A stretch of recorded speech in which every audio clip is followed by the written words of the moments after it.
Hi, Rob. Hi, Samantha. Thanks for having me today. Yes, thank you so much for being here. So tell us a little bit about you. Where are you calling in from? I'm calling in from Dallas, Texas. We were kind of talking. It's a little bit of a gloomy Texas winter day today, and it's December 15th, which is kind of a special day. It is the 7-year anniversary of my company, Recreation Dallas. So just kind of a fun little day on the calendar. Congratulations. That's awesome. And I want Yeah, to thank hear you. all about that here in a moment. So are you originally from Dallas? Sort of. I claim it as home because it's where I spent the most time growing up. But when I was younger, my dad's job caused us to move every couple of years. He wasn't in the military, but it was kind of like that military brat kind of thing. Like every 2 years, we were in a new city. So once we got to Dallas, I think I was 10 or 11, and we stuck around here. This is where I went to school and high school and grew up. And then after college, moved back here, and I've been back a little over 10 years. Awesome. I've actually never been to Dallas. I feel like I've been to every other city in Texas but Dallas, and I really want to come sometime. We got a great airport. So, that's a big part of it for sure. I actually have been to the airport for a layover, but I have not left the airport. So, so what do you do for fun? So for me, from a fun standpoint, I love to travel. I love to play athletics. Like being an athlete is a big part of my story. And a few years ago, I decided that I didn't have just because I wasn't a professional anymore didn't mean that I couldn't still have fun and still make it a big part of my life. And my wife and I love doing creative projects, and whether it's photography or making videos, or she's recently become a like a thrifting and like bags content creator. So always kind of finding ways to be creative and hanging out with our dogs and our friends, and doing a little bit of everything. I love it. Okay, you mentioned professionals. Were you a professional sports player? I was, yeah. My diabetes claim to fame was I was the first type 1 diabetic player to play for the Washington Generals against the Harlem Globetrotters. Wow, that's amazing. Yeah. And actually, so I was following you on social media for a while, and then one time you posted something, and I was like, "Oh my gosh, he's so tall!" Like, when you know people virtually, like you don't really know what they look like, and then I didn't realize how tall you were. How tall are you? Yeah, I'm 6'6". So yeah, I joke with people because that is a common reaction is like I seem more normal sized on the internet, and then you meet me in person and I'm, yeah, a lot taller than a lot of my peers, which is always fun. Um, Yeah, but that's yeah, that's been a fun surprise over the years. that's great. So I'm assuming what you do for work is similar to basketball and all of that. No, actually, I'm an entrepreneur, so that's kind of like part of my bio is like starting businesses has always been something I was interested in. And I started Diabetics Doing Things in 2015. I know we're going to talk a lot about that, but 2016, December 15th, 2016, my business partner Sterling and I started an advertising agency, a creative agency called Recreation Dallas. And so when I'm not doing diabetes content and advocacy and creativity, I'm working making content and ads and brand campaigns for brands. Wow, that's amazing. So what type of brands do you work with? All kinds of brands, really, global and regional and local. American Airlines and 7-Eleven are two of our larger clients, like very like kind of sort of household names. And then we do a lot of work with convenience store chains, like smaller regional ones, as well as some service providers within the convenience industry.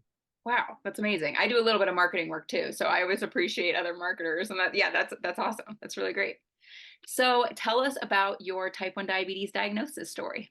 Yeah, so this time of year is always interesting for me because I'm coming up on my diversity. I don't know how many of your other guests were diagnosed around holidays, but when you're around your family, people start to notice things that are different about you. So I was diagnosed on January 1st, 2005. I was 16 years old, and I had the typical signs that, at the time I didn't realize were signs of diabetes: frequent urination, polyuria. I think the night before I was in a lock-in in like a high school lock-in at one of the malls here in town, and I think I started keeping track about mid-afternoon, and I went to the restroom 27 times over the course of that night. So it was very weird, and I was super thirsty. I had lost some weight, about 20 pounds in 2 weeks, and especially at that time, like a pretty skinny guy. So, it was definitely noticeable. And then the next morning I woke up and was nauseous, and my mom kind of has a sixth sense about these things, and was like, "Hey, we got to go to the urgent care." And so, yeah, I went to the urgent care, and then they listened to my symptoms, tested my blood sugar, and said, "Hey, we think you have type 1 diabetes. You got to go to the emergency room." And sure enough, they were right. And I remember in the ER, they hooked me up to like an insulin drip, to get my blood sugar down, and I just felt so much better. And I remember telling him like, hey, whatever you guys just did, like that's what's wrong with me. I can definitely tell. So I'm probably good now, right? And then they were like, no, you got to stay here for a few more days and go through the diabetes education program. And I had an awesome care team. And, I ended up actually not even missing any school, which as a 16-year-old, I was pretty bummed about because it took up most of my Christmas break at that point. But yeah, that's kind of the story. And, my care team set me up for success long-term with, I was really concerned about being able to continue to play basketball. That was the most important thing to me at the time. And they were very clear, like, as long as you take care of your diabetes, any dream that you have is still within reach. And they were really diligent in making sure that before I left the hospital, I at least had a basic understanding of the concepts, and that set me up for success long term. That's amazing. And I'm sorry that it ruined your holiday break. So, does anyone in your family have type 1? No, so I'm the only one with type 1 in the family. My dad had psoriasis. There's some other chronic illnesses throughout the family, and we didn't do any antibody testing at the time for the rest of the family, but there's some like evidence there that there's some longer term chronic illnesses sprinkled about in the gene pool. But yeah, I'm the only one with type 1 diabetes. That's so crazy. And I keep hearing that too. It's like a lot of people are the only ones that have type 1, but their whole family have just a lot of different autoimmune diseases. So it's so crazy how that works. So, what made you want to start your podcast? So, tell us a little bit about that. Yeah, so in 2015, I was traveling on a work exchange through the International Center for Journalists, which is a NGO in the United States that brings journalists from Central America, South America, and Middle East and Africa to the US, and so that they can learn how we sort of do business here at different places. So whether it's publications, I was working at another marketing agency at the time, and we had some guys come in from Colombia and Honduras. And I got to know them a little bit and kind of just was helping them around. And they brought up some of the work that I had done with them when they went back to the sort of like end of the term meeting. And occasionally people get invited to from the US companies to go and do an exchange and kind of go meet their cohorts in Central and South America and wherever they're from. So I got to go to Colombia for 2 weeks with my friend Daniel and meet other entrepreneurs and startups and agency and journalism folks. And part of that, like, I was there for 2 weeks. It's a long time. And I couldn't leave the hotel for the insurance of the trip past a certain time without the translator. And Daniel was my translator. And so I was there for 2 weeks. He had a life. He had to like go do some of the things some nights. So I was like, all right, well, I'm going to have a lot of time by myself just to sit and think. And I was like, okay, what do I want to accomplish with that time? And my career was going really well. I just met my now wife, and I was like, okay, well, there's something missing. Like, how can I give back? And I remember this conversation I had with my dad when I was younger about I was always happiest or always seemed happiest when I was helping people. So I'm sitting there in this chair in this hotel room in Bogota, Colombia, and my insulin pump comes falling out of my pocket just as I'm asking the question of, well, who could I help? There's so many people that need help. And some people may call it a sign, but I looked at that. I was like, oh, well, maybe I could help people with diabetes. Maybe my story of being a person who played college and professional basketball with diabetes could help somebody. And so I knew that I found some diabetes bloggers. It was kind of early in the Instagram days. This was like summer 2015.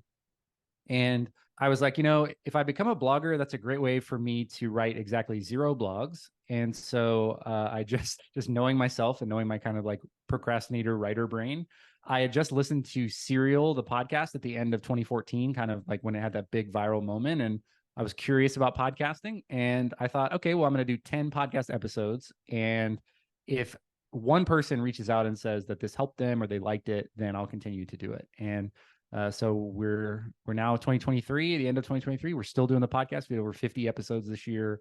And so, yeah, thankfully somebody reached out and said that it helped them and they liked it. And here we are.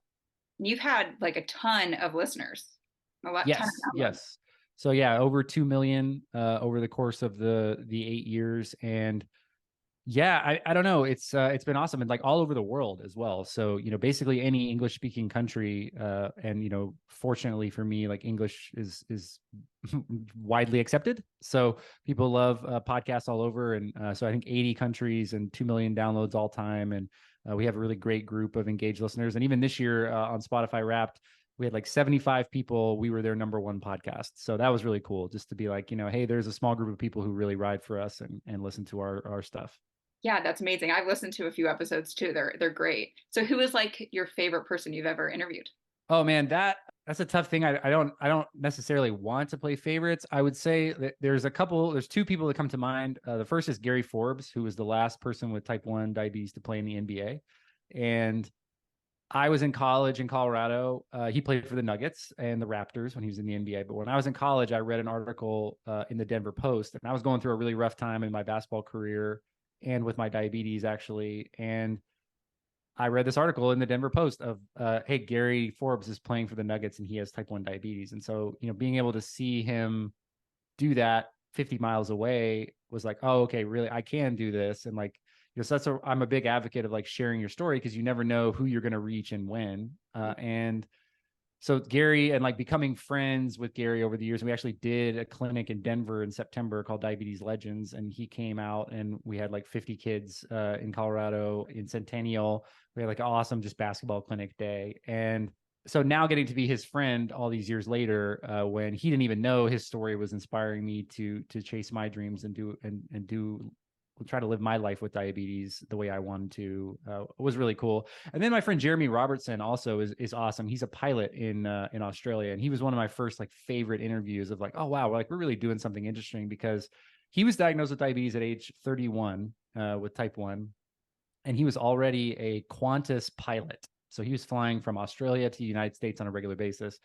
He lost his wings right away, and his whole life he wanted to be a pilot. And if that was me, I feel like I would have like at least sulked or been a little bit sad or depressed for a little while. But Jeremy's just built different, and he enrolled in medical school and became a doctor, and because just like you do. So he's a pilot and a doctor.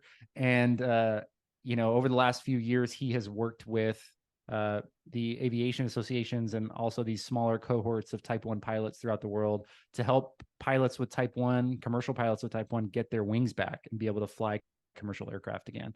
So meeting him for the first time was really amazing. And just, I don't know, it really is a global community of people. And I'm very grateful to be able to communicate with and play a small part in that global diabetes community with such amazing people.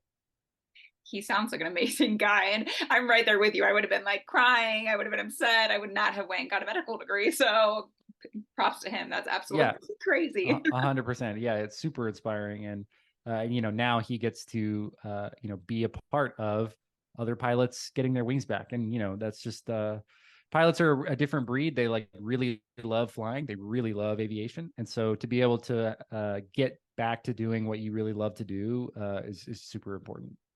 And I really appreciate all those.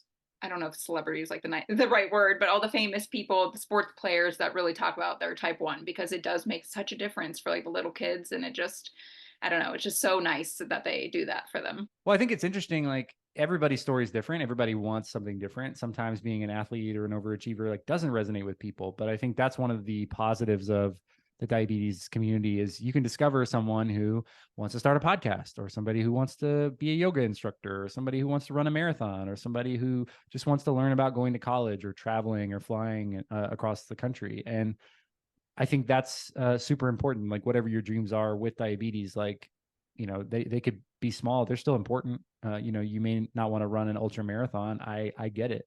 But I think that's, what diabetes affects everybody, and we're all so different. And even the way we manage our diabetes is so different. So I think that's a big focus of mine, is to tell as many stories as from as many walks of life as possible, so that when someone who is interested in those things is diagnosed with diabetes, that they find somebody that they can be inspired by. Yeah, I love that. That's great. So, how do you manage your type 1 diabetes? Do you use any technology? I do a lot, as most of us do, I suppose. Yeah, I wear the Medtronic MiniMed 780G system. I've been wearing that now for about 6 months. It is my favorite pump thus far, and I've been on insulin pumps since 2008, so a lot of time spent on the pump. Part of that, I also wear the Guardian 4 sensor, which integrates with the pump, and it is automated insulin delivery hybrid closed loop system. So, most of the time my diabetes and my pump are working in the background while I'm kind of just living my life. And I really love that approach. And, I think devices are very personal decisions for people, and, what works for one oftentimes doesn't work for another. But this is something, and I've talked a little bit about it on the podcast, is am pretty hands-on with my diabetes historically. I really like to manage tightly and like, get good outcomes and good numbers. And for the first time, I'm really comfortable letting this pump do its work by itself, and trust that it's going to make the decisions that I want it to make. And it's been a really great 6 months so far because I've been able to kind of loosen up some of that control of those alerts and kind of just let the pump do what it does. So what were you on before? So I was on a Medtronic 770G, MiniMed 770G before, a 670G before that, and then Paradigm Revel before that. So just sort of regular, sort of run of the mill insulin pumps up until 2018 when I got on the 670G. So I've been doing some form of hybrid closed loop since then. So why do you choose Medtronic over the other pumps? Well, I think the 780G to me has the best algorithm, and it has like the most control. Like, when you talk about auto correction boluses, you talk about mealtime detection technology. For me, like having that aggressive algorithm that can optimize down to 100 milligrams per deciliter was something that was important. And I think too, just having the sort of backing of one of the largest and long-standing diabetes manufacturers is also was important to me. So certainly there are cool products on the market. Again, like it's a very personal decision, but the Medtronic one made the most sense for me, and I think I'm really happy with that decision to work with them and continue using their products because now I have like the 7-day extended wear infusion set. I've got the Guardian 4 sensor that only requires one finger stick per week. So fewer finger sticks, fewer site changes, fewer alerts. Like that's a winning formula for me. Yeah, that's amazing. I mean, I don't hear about Medtronic that often. So that's why I'm like, oh, this is good to know because even I just went to my endocrinologist and she was like, oh, she only said two. There's Omnipod and there's Tandem. So it's so interesting that they don't, like, why do you think doctors aren't recommending it as much? I don't know. The real answer is like they have different relationships with reps. So every doctor has a different relationship with their reps and how they kind of prescribe. So Dexcom and Omnipod in particular are great products. They are popular on the diabetes online social community. I think Dexcom, is also like just easily integrated into iPhones and Apple Watches and universally accepted. I think like as sort of that leader in the CGM side. So I don't know if that's true necessarily, but I think it's popular. It integrates with the phone. It's a standalone CGM, and it also integrates with the Tandem pump. So I think the thing I asked Medtronic about earlier this year was like, are you going to integrate with other products? And the answer that Q Delara, their president of the diabetes group, told me was they're taking a more like Apple computers approach where like if they can control the CGM and they can control the algorithm and they control the device, they can guarantee a better experience. And so it's kind of just like Apple versus Android. Android allows you a little bit more customizability and you get to use different products. And on the Apple side, everything's more like, Apple branded. And so you have pros and cons with that.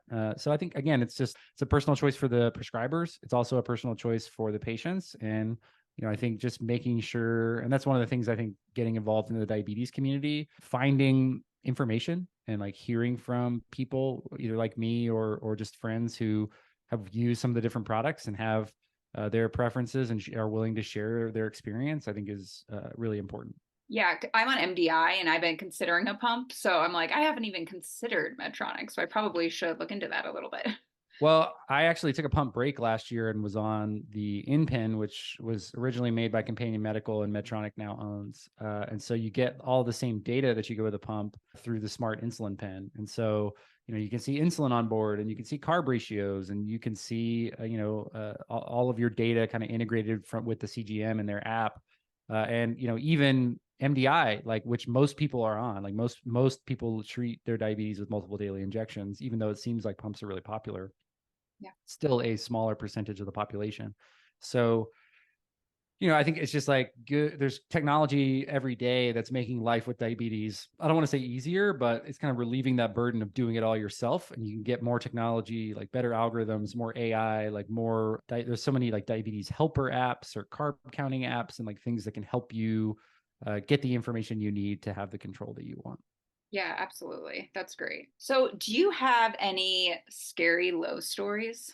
Yeah, I do. I mean, low blood sugars are obviously scary, and I think people when you think about like the fears of diabetes, like, not feeling a low in the night and like having a seizure, or, having a low while you're driving or doing something is always kind of in the back of our mind. And I'm sure for parents as well is like probably one of the biggest fears. But yeah, I've had some lows that are pretty low, like below 20 milligrams per deciliter, like really, really low. I'm very fortunate I haven't lost consciousness from a low blood sugar.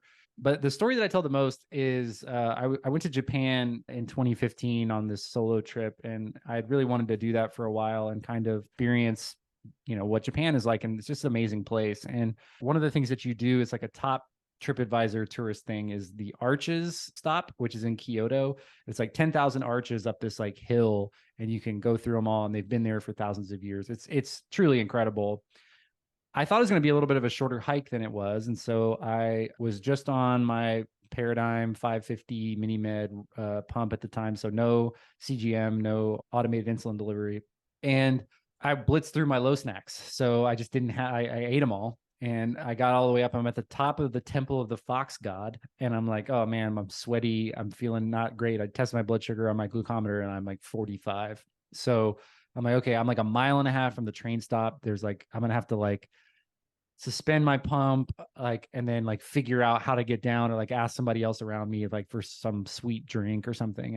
And as I'm doing that, I'm like looking around and I see right up here at the very top of the temple of the fox god is this tiny little vending machine. And so I like bought a Coke and I sat there on the top of the steps and I sipped my little like Japanese Coke. And I was like, first of all, in Japan, there's never a place where you are, it doesn't matter where you are, there's like there's a little vending machine somewhere close by. And I think, again, it was just like a funny moment of like, just when you think you've got everything figured out, or you've planned as well as you can, or that you're completely out of luck, and you're like going to have a really difficult moment. Like sometimes the temple of the fox god can provide a vending machine. You never know. There's Coca-Cola everywhere. Thank God for that vending machine. Oh my gosh, that's crazy. Yeah. And like the relief of that too, just being like, oh, finally, like, okay, I don't have to like work my way through this diabetes problem. I can just take a breather, buy this Coke, and then keep it moving. Did you have cell service? Like, would you have been able to call like 911 if you needed Yeah, probably. I don't know how Japanese 911 works, but yeah, it would have been fine. to? Wow. So what is your like favorite low snack? What's your typical go-to? It's funny. I was thinking about this question when you sent them over. I wouldn't say it's my favorite, but my go-to, like, and I've used it for years. I love Haribo gummy bears.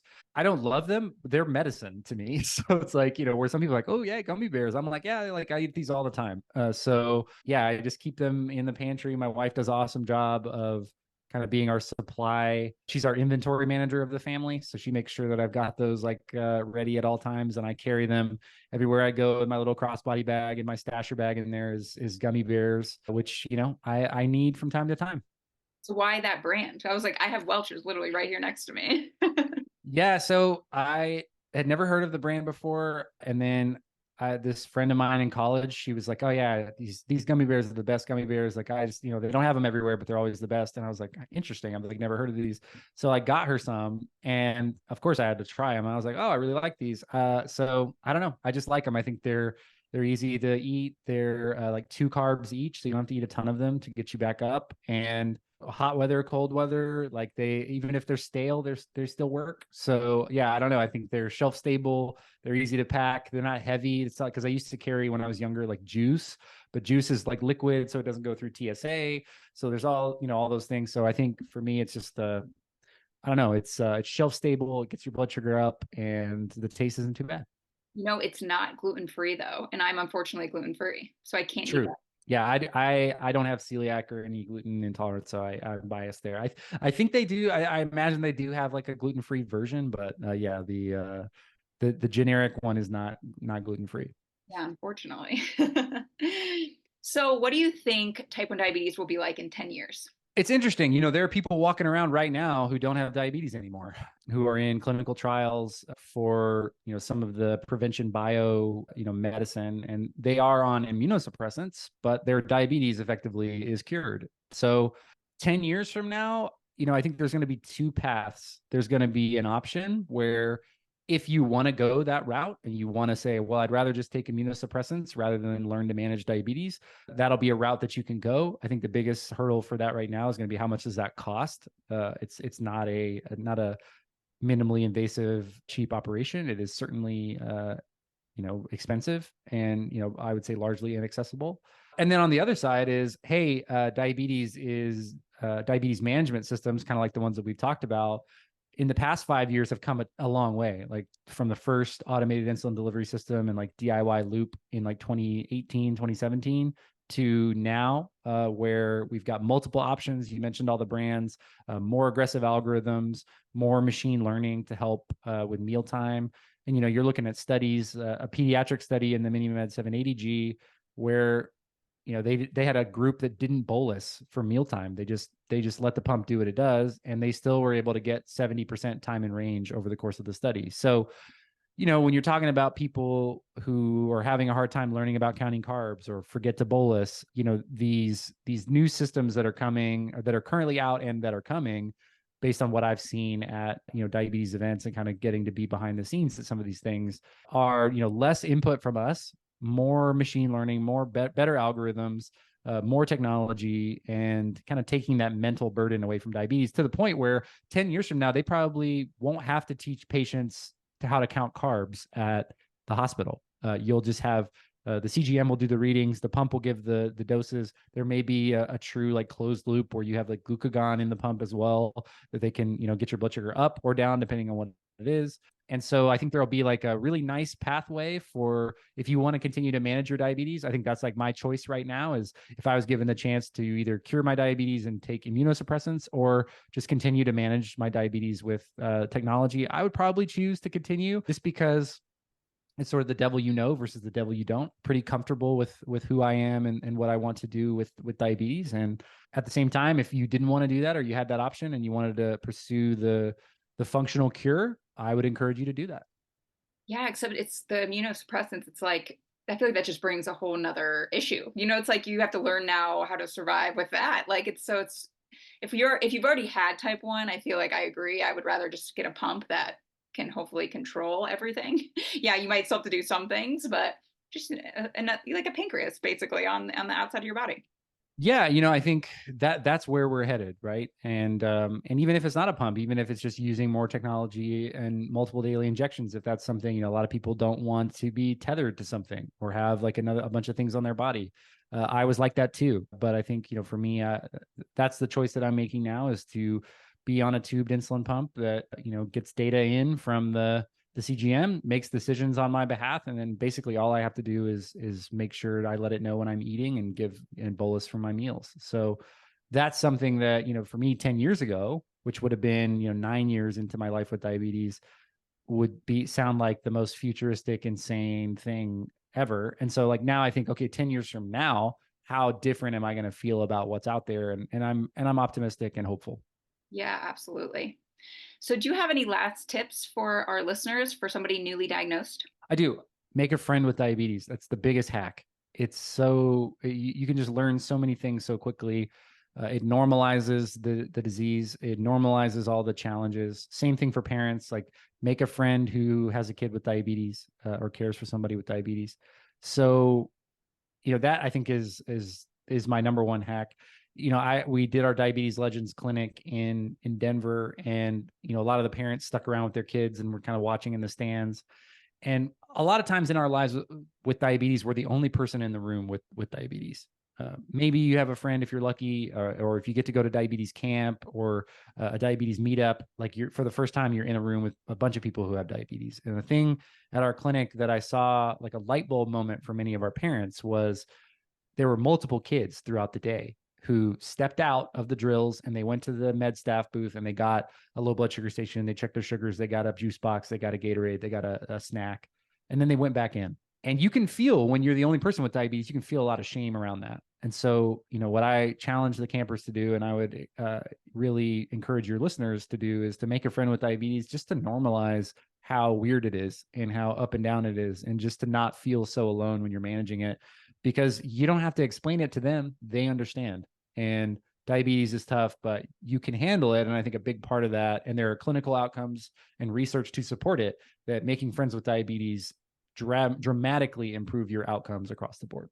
And not to mention just I feel like your overall happiness. For sure, which is like, it's hard to quantify, right? But when you live with diabetes, you're 3 times as likely to suffer from anxiety and depression. And, combine that with just the sort of state of the world that we live in. Our brains are not wired for the abundance of the modern world. So we can think of something and have it delivered to us like almost instantly.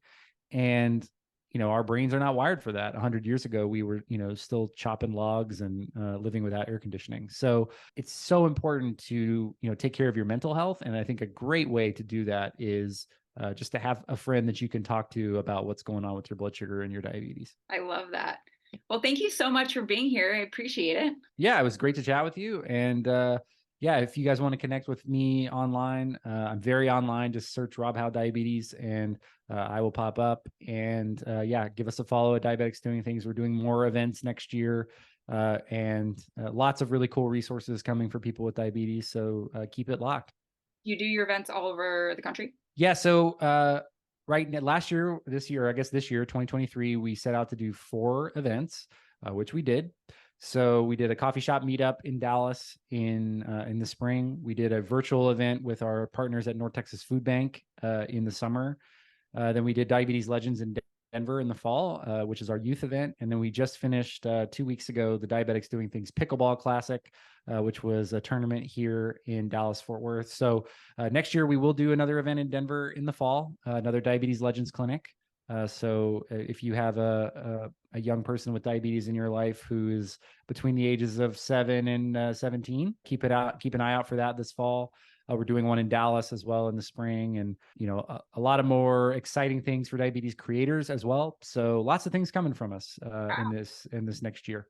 That's awesome. It sounds exciting. Well, thank you so much. I appreciate it. Yeah, thanks so much for having me.